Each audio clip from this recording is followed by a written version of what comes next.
Эфирде аңалықлар вақты студияда Алсын Риева исәнмісіз. Бүгінгі шарылышының төп темалары. Урамларда электр самокатларында йөрүне тыярга тәкъдим ителәр. Бу хакта Әлмәт халкы нәрсә уйлый? Не отвлекаться во время движения на мобильный телефон и иные гаджеты. Держать руль обеими руками.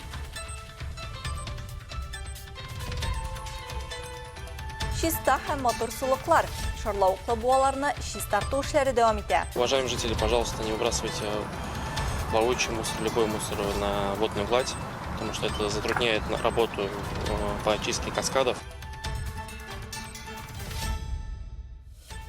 Музыкаль бүлек, уеннар һәм тәмле пылау. Яңа Нәдер авылында урам бәйрәме узды. Бу бәйрәм безне берләштерә, дуслаштыра, туганлаштыра дисәм дә була.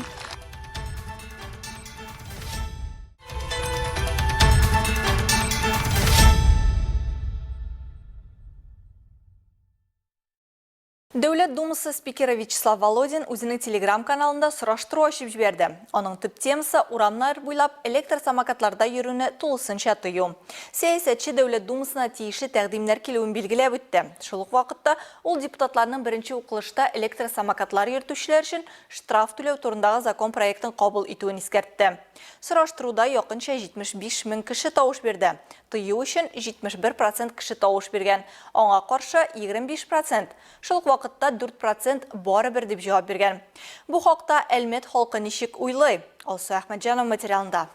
Шәһәр урамнарында бу җәйдә самокатчылар саны шактый күп. Кайбер әлмәтлеләр әйләнә-тирәдәгеләрнең тормышына куркыныч янап, юлда йөрү кагыйдәләренә игътибарсыз булуларын дәвам итә. Икәү бер самокатка басу, экстремаль йөрү, тиешле тизлек режимын үтәмәү, әлеге хокук бозулар начар нәтиҗәләргә китерергә мөмкинлеге көн кебек ачык. 1 апрельдән Әлмәттә электр самокатлардан файдалану кагыйдәләрен бозган өчен 2000-нән артык штраф гамәлгә кертелде. С начала текущего года на территории Альметьевского района с участием самокатов произошло одно дорожно-транспортное происшествие. Агымдагы ел башыннан Әлмәттә самокатчы катнашуында бер юл транспорты һәлакәте булган. Аларда 2 кеше тән җәрәхәтләре алган. Дәүләт автоинспекциясе хезмәткәрләре тарафыннан шәхси мобильлек чаралары белән идарә итүче 100-дән артык хокук бозу ачыкланган. Дәүләт автоинспекциясе тротуарларда индивидуаль мобильлек чарасында җәяүлеләргә хәрәкәт итү өстенлеген бирергә һәм ашыгырга ярамаганлыгын искә төшерә. Хәрәкәт иткәндә гаджетларга игътибарны читкә юнәлтмәскә һәм 2 куллап рульне тотарга кирәк.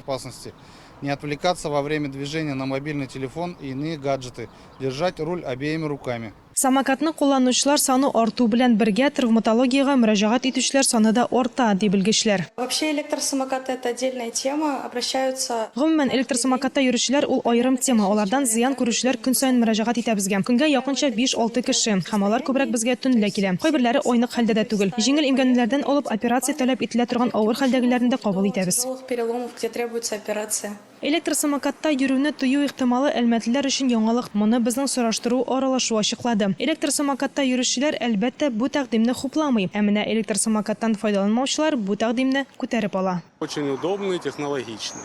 Просто, мне кажется, людям нужно донести, что самокат – это опасное средство передвижения.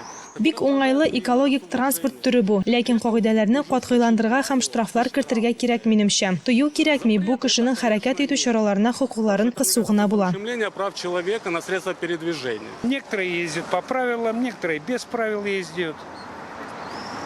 Они такие же участники, наверное, должны знать. Кайберләре юл кагыйдәләре буенча йөри, кайберләре аларны боза. Алар юл хәрәкәтендә катнашучылар булып тора. Шуңа күрә юл хәрәкәте кагыйдәләрен белергә һәм сакланырга тиешләр. Мин бөтен шәһәр халкына мөрәҗәгать итәм. Барысы да велосипедка утырсын. Авариялар һәм травмалар азрак булачак. Так будет меньше травм, будет меньше аварий. Алсу Әхмәтҗанова, Илдар Гыймаев, Яңалыклар вакыты, Луч, Әлмәт телекомпаниясе. Колабызда шарлауыклы буаларны чистарту дәвам итә. Ләмнән арындыру эшенә көн күреш калдыкларыннан чистарту процессы да кушылды. Кичә калдыкларны бер урыннан алырга кулай булсын өчен махсус җайланмалар да урнаштырылды. Теманы Рәдифә Ногманова дәвам итә.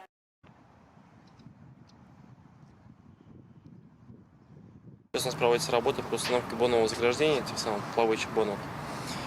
Хәзер без чүп шарны тотып калырга мөмкинлек бирә торган җайланма урнаштырабыз. Ул шарлавыклы буаларны көнкүреш калдыкларыннан арындырырга мөмкинлек бирәчәк. Сер түгел, биредә үз артыннан чүп калдыра торган ваемсыз кешеләр дә була. Моннан тыш әлеге җайланма суга химик катнашмалар эләккән очракны да булдырмый калырга ярдәм итәчәк. Гәрчә анда ихтимал булмаса да. Вследствие того, если будет химический слив каких-то реагентов и так далее. Но такого, скорее всего, вряд ли будет. На всякий случай он задержит, получается, все это масляное пятно на поверхности. Mexanik чистарту көнкүреш калдыклары җыелган сайын башкарылачак. Экологлар бу юнәлештә шәһәр автомобиль юллары идарәсе коллективы белән бергә эшләргә җыена. Алга таба сулыклар арасында махсус тимер рәшәткә дә куярга тиешләр. Тик моның белән генә чисталыкны саклап калу мөмкин түгел ди белгечләр. Иң мөһиме чүпләмәскә кирәк. Табигатькә сакчыл карашны кечкенәдән тәрбияләү мөһим. Уважаемые жители, пожалуйста, не выбрасывайте плавучий мусор, любой мусор на водную гладь, потому что это затрудняет работу по очистке каскадов. Хөрмәтле хезмәтлеләр, су өстенә шарлавыклы буалар территориясенә чүп-чар ташламавыгызны сорыйм. Андый адымнар нәтиҗәсендә су агымыннан каршылык килә. Бу чиратында су үсемнәренең үрчүенә китерә. Ә буаларны ләмнән чистарту тагы да кыен.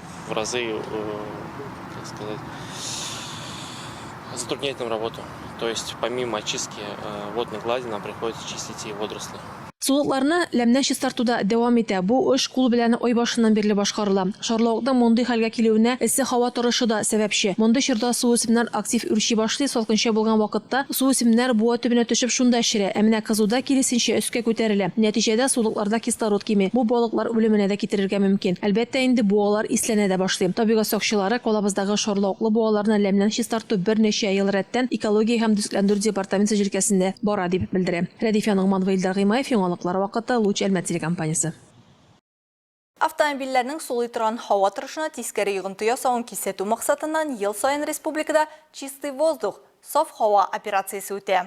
Республикада чистый воздух, саф һава операциясе беренче тапкыр 1983 елда үткәрелсә, быел Татарстанда 42нче кабат уза. Быел инспекторлар 6000-дән артык автомобильнең сөрем газлары чисталыгын тикшерергә планлаштыра. Сегодня совместно с сотрудниками госавтоинспекции МВД по Альметьевскому району была Бүген Ичке эшләр министрлыгының Әлмәт районы буенча автоинспекциясе хезмәткәрләре белән берлектә чиста һава операциясе үткәрелде. Бүген 40-ка якын йөк автомобиле тикшерелде. Хокук бозулар ачыкланмады. Акция 1 июньдә башланды һәм 30 сентябрьгә кадәр дәвам итәчәк. Данная операция стартовала 1 июня и продлится до 30 сентября. Белгечләр сүзләренчә, 2023 елда 6886 автомашина, 87% җиңел, 7% йөк машиналары, 6% автобус тикшерелгән. Аларның 81% бензин, 13% дизель, 6% газ ягулыгы белән йөри. 184 автомашинада ягулык нормаларын арттыру ачыкланган. Бу тикшерелгән автомобильләрнең гомуми санының 2,17% тәшкил итә. Стоит отметить, что в 2024 году операция «Чистый воздух» в Татарстане проходит уже 42-й раз. 2024 елда чиста һава акциясе инде 42нче мәртәбә уза. Бензин, дизель һәм газ моторлы автотранспорт, ягъни җиңел һәм йөк машиналары, автобуслар тикшерү уза. Узган ел белән чагыштырганда эшкәртелгән газларда пычраткыч мәддәләр күп булган машиналарның саны кимү тенденциясе сизелә. Повышенным содержанием загрязняющих веществ в отработавших газах. Бөгелмә шәһәренең тормыш хокукы йортсыз хайваннарга ярдәм итү командасы Җаваплы хуҗа хайваннарны стерильләштерү проекты белән Татарстан Республикасы рәисе гранты җиңүчесе булды. Грант акчалары ел дәвамында гамәлгә ашырылачак. Әлеге проект кысаларында 450 йорт мәчесе һәм эте бушлай стерильләштереләчәк. Йорт хайваннарын, этләрне һәм мәчеләрне түләүсез стерильләштерергә мөмкин. Бөгелмә шәһәренең тормыш хокукын автономиялы, коммерцияле булмаган оешмасы волонтерлары Татарстан Республикасы рәисе грантын ота һәм хәзер аны гамәлгә ашыру белән шөгыльләнәләр. Хайваннарны яклаучылар тулы бер программа эшләгән. Аның нигезендә ярдәмне беренче чиратта аз кремле гаиләләр ала алачак. Бу пенсионерлар, студентлар, күп балалы гаиләләр. Несмотря на то, что Хуҗасыз булган хайваннар белән шөгыльләнсәк тә, быел йорт хайваннарына игътибар бирергә булдык. Чөнки җавапсыз хуҗалар йорт хайваннарының яңа туган балаларын урамга чыгарып ташлый. Әле монда, әле тегендә песи эт балалары бар дигән сигналларны ишетеп торабыз. Йорт хайваннарын түләүсез стерильләштерү өчен анкета тутырырга кирәк. Моны Аршан урамының 40нчы А йортында, Альфа ветеринария кабинетында һәм Үзәк базардагы вернисаж сату үзәгенең 186нчы бүлмәсендә эшләп була. Волонтерлар гаризаны караганнан соң сезгә шалтыратачаклар һәм ветеринар клиникасына чакырачаклар. Бу программада 2нче елын катнашабыз. Хайваннарны стерильләштерү, аларны контрольдә тотуның бердән-бер ысулы. Волонтерлар белән мин дә теләктәшлектә калам. Песи һәм этләрне бушлай стерилизацияләү ел ахырына кадәр дәвам итәчәк. Агил Шәрәфиева, Зирак Сәйдкулов, Яңалыклар вакыты, Луч Әлмәт телекомпаниясе. Бөгелмәдәге хезмәттәшләребездән тагын бер кызыклы материал. Анысы тарих белән кызыксынучылар өчен. Ярослав Гашек музее хезмәткәрләре Бичура турында костюмлы лекция әзерләгән. Чарада Бичура борынгы бабаларыбызның ничек яшәүе турында сөйләп кенә калмый, әкін көріш әйбірлерінде көрсетті. Әлігі шараны жейгі лагерларда yol итүше балалар үшін ұйыштыралар. Бишура йортның рухи саклаучысы. Ул өйдә яшәүчеләр турында да кайгырта. Хуҗалыкның тәртибен, иминлеген күзәтә, бәла казалардан саклый. Бу хакта балаларга Бишура үзе Ярослав Гашик музее хезмәткәре сөйли. Посиделки с домовым. Бишура белән кич утыру лекциясын күптән оештырдык. Заявкалар буенча үткәрәбез. Балалар биредә борынгы көнкүреш атмосферасына кирип чума. Бүгенге көнкүрешне борынгысы белән чагыштыра. Лекцияны тыңларга бушыды балалар лагерына йөрүчеләр килгән. Иң активлары көянтә белән су ташыды, кул белән кир юып карады, шуенны мичкә урнаштырды, чин күмер самоварны карады. Мне вообще все понравилось. Барысы да ашады. Гәрчә монда беренче тапкыр булсам да, хәзер көянтә белән йөреп карадым. Борынгы замандагы кебек пөхтә атларга тырыштым. 2 сәгать буена балалар күңел ачтылар һәм бу музейга әти-әниләре белән янә кайтырга вәгъдә иттеләр. Айгөл Шәрәфиева, Зирәк Сәйдкулов, Яңалыклар вакыты, Луч Әлмәт компаниясе. Ознакай районының Шатыр тауы итәгендә патриот балалар һәм яшь үсмерләр лагерінің 5-нче сменасы эшләп килә. Әлеге Шатырлы лагерь республика проекты нигезендә оештырылып, һәр сменада 15-шәр бала ял итә. Алар белән тәҗрибәле педагоглар спорт, очыш һәм хәрби әзерлек юнәлешендә шөгыльләнәләр. Бирдә табигать кочагында ял итү өчен уңайлыклар тудырылган. Татнефтьнең грант проекты кысаларында яңа чатырлар куелган, 2 катлы карават, аш бүлмәсе өчен кирәк яраклар, хәтта мунча да бар. Лагерь эшчәнлеге белән район башкарма комитеты җитәкчесе Айдар Шәмсетдинов та танышты. Монда инде рәхмәт әйтеп китәс килә, менә шушы лагерьне оештырганда ярдәм иткән өчен нефтяникларны. Монда дамышты кирәк бит, ниле палаткалар кирәк, кроватьлар кирәк, снаряжениелар кирәк. Менә безнең Данис Асанович молодец, соңгы елларда бик актив катнаша, ул грантларда катнаша.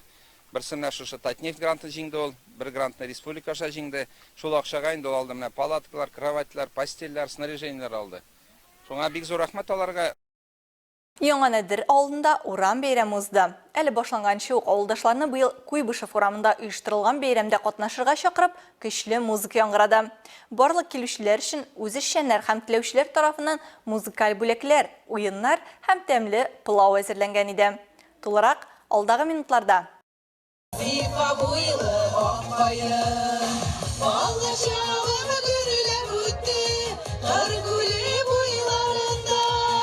Мондай бәйрәмнәрнең кыйммәте кешеләрнең якынаюы, үз урамнары һәм кеше ватаны өчен горурлык хисе артуы ди оештыручылар. Бу безнең бәйрәм 20 елдан артык инде үткәрелә.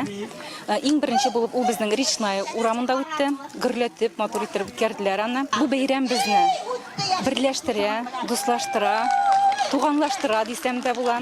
Бу безнең как мини-сабан форматында үтә урам бәйрәме. Монда төрле авыллардан да киләләр. Бүген Яңа Нәдер авылында 1000 ярымнан артык кеше яши. Алар арасында 1387 татар, 75 рус һәм 86 башка милләт вәкилләре. 655 хуҗалык бар һәм ел саен халык саны арта. Мондый бәйрәмнәр авылда яхшы, кунакчыл һәм тату кешеләр яшәвен тагын бер кат раслый ди авыл халкы. Алар үткәннәрне, тормыштагы якты вакыйгаларны искә төшерделәр һәм бүгенгесе турында фикер алыштылар.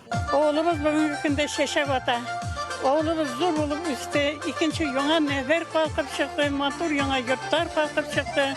Halkımız bik dost yaşay, birbirimizge yardım yetişip elhamdülillah şükür. Oğlumu dik yarattım, bir kıyada gitesim kelmiş şu oğuldan. Bu avulda bizning bik tırış kişiler yaşay. Имында 2014 yıldan beri yaşayım indi. Менә үй салып кирдек biz. Гаиләбез белән яшибез. Минем хатын бар, 3 кызым бар. Аллага шükür. Әлмәттән ерак түгел безнең авыл.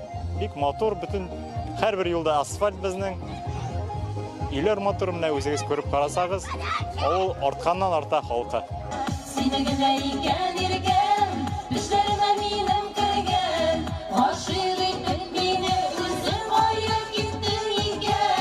Илгиз Шәриповның кеше ватанына кайтуына 30 ел. Моңа кадәр ул Урта Азиягә гаиләсе белән эш өчен киткән була. Туган ягымны һәр вакыт җылылык һәм сагыну хисе белән искә ала идем ди ул. Магнит сыматларда дип әйтерем мин. Яшәгән дәврдә дә һәр елны отпускада булмыш калмадым. Авылда сагынып кайтадым. Юл йортына да бармадым, бер кайгым. Төлке авылга кайттым, шушында үткәрдем отпусканы.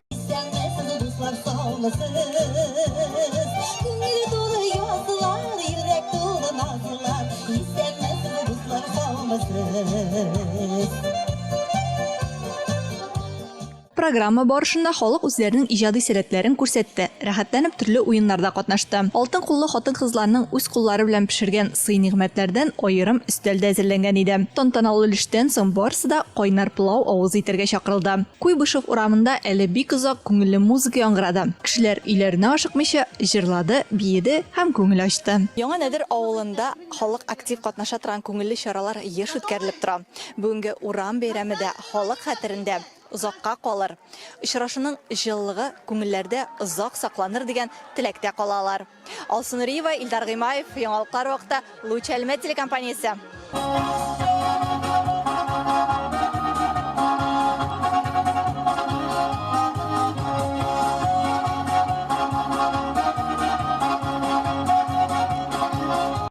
Хөрмәтле тамашачыларыбыз, Яңалыклар чыгарылышының туры трансляциясын сез ВКонтакте социаль челтәренә кереп, Луч Әлмәт төркемендә сәгать кичке 7-дә карый аласыз. Безнең иң кызыклы сюжетларыбыз да рәсми аккаунтларыбызда урнаштырыла. Бүгенге чыгарылышта шулар иде. Мин Алсу Нуриева һәм монтаж операторы Булат Усманов сезнең белән саубуллашабыз. Алга таба эфирда Әлмәтнең алтын тавышы проекты. Безнең белән калыгыз.